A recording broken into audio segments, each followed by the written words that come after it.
L'exposition Délire présente 10 œuvres originales conçues et réalisées par autant d'architectes, designers, artistes québécois.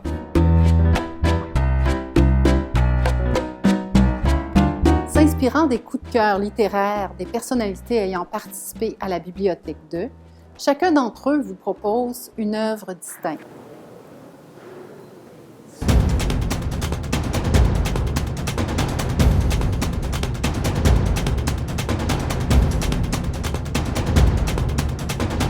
J'ai composé un fauteuil de lecture à partir de mon fauteuil et celui de Michel Rivard. Donc, Michel Rivard lit dans un fauteuil avec son chien à côté de lui.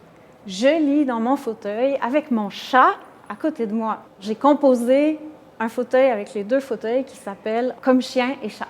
J'ai choisi le bois en lamelles, entre autres, parce que la grande bibliothèque est composée elle-même de beaucoup de lamelles de bois clair. Donc, j'ai voulu intégrer mon installation dans l'architecture de la grande bibliothèque.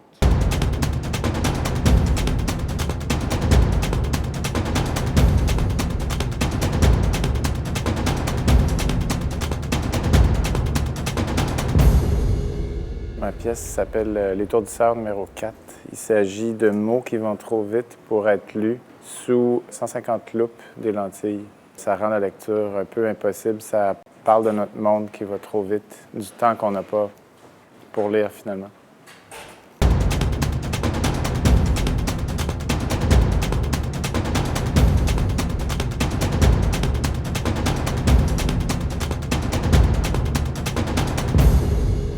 Basé sur l'univers de Denis Arcand, des scènes de dialogue très fortes dans ses films. Cette installation-là est aussi une forme de dialogue.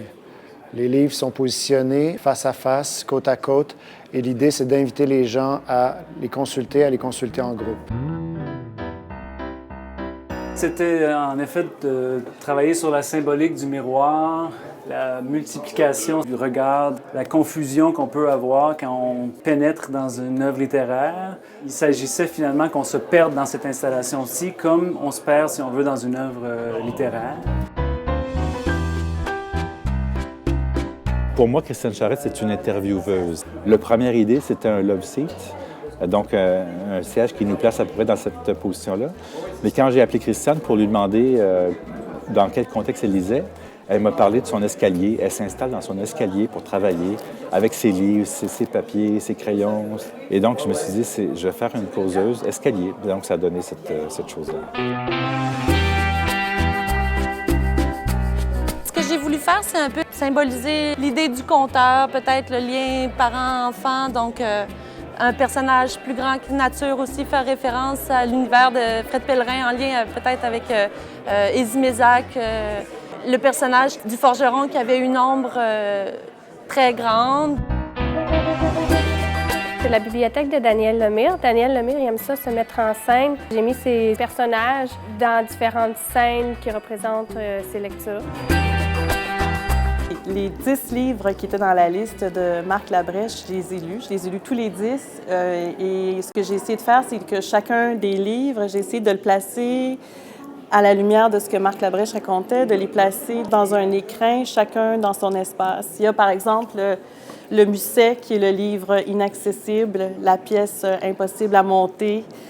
Il y a le Caligula qui s'en va, qui joue dans l'absurdité entre le noir et le blanc, comment quelqu'un qui pousse le mal dans une logique extrême peut renverser les positions. Alors c'est comme ça que j'ai celui-là.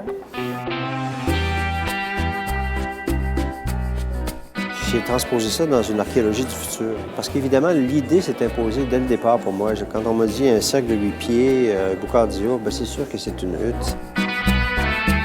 L'exposition Délire est une autre façon de souligner l'anniversaire de votre grande bibliothèque. Pour ce faire, Michel Dallaire, designer de renommée internationale et concepteur du mobilier de la grande bibliothèque, a imaginé une installation hors série. Je vous invite à venir la voir dans le hall de la grande bibliothèque. Nous en sommes très fiers.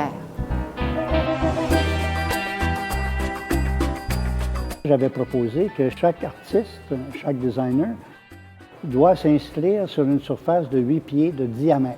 On a convenu avec toute l'équipe que les artistes avaient cette grande liberté des choix artistiques. Il fallait les laisser aller dans leur délire, finalement.